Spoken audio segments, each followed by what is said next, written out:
Hey, Dr. Corey. Hey. I feel like I just don't trust anybody anymore. Like I don't trust my friends.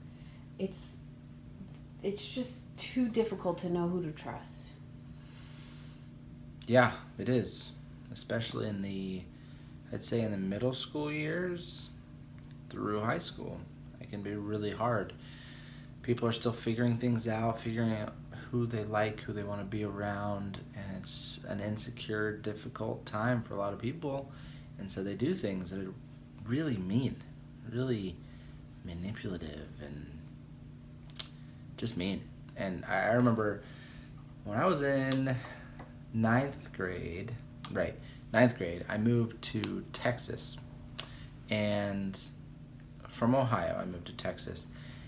And it was a big culture shock, big change. And I had some things that I did that some people thought they were strange, I guess. I was very like preppy, like Abercrombie type kid, dressed kind of that preppy style.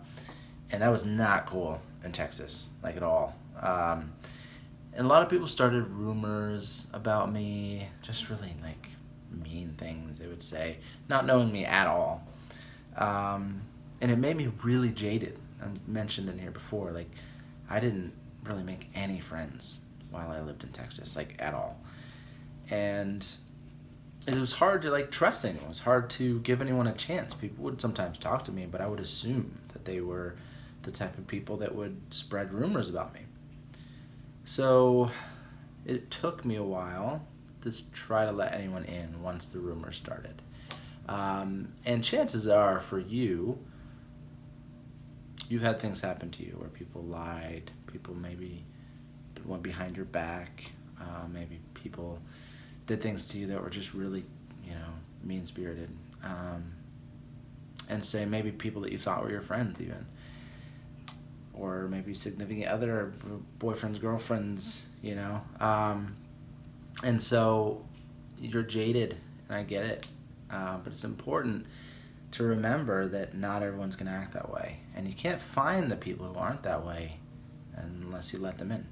I remember when I moved to North Carolina from Ohio, later in high school, I finally decided, all right, I'm gonna like show some of my personality a little bit. I'm gonna talk to people a little bit. I was still pretty reserved, but one of the people I tried out for the baseball team and made it, and the main competition for the position I was in baseball.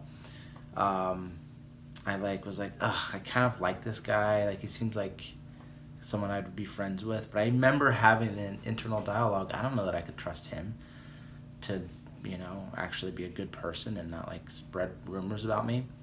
So I went back and forth, but finally I decided maybe I'll try to like talk to him a little bit.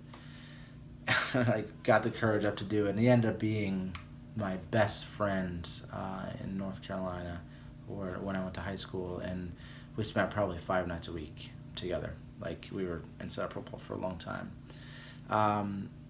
And he got me through a lot of that. And all you need is that one person, right? There's one person that'll accept all of you, that will be someone that you can talk about your like hardest times, but also do your favorite things with. That's important to have that person. And I found that, and that gave me the confidence to keep letting myself show and being a little bit more of me and not being so jaded to other people. But I get it. When people do stuff to you, and they will, it's hard to trust anyone. But there is that one person waiting. And when you find them, it makes all the difference.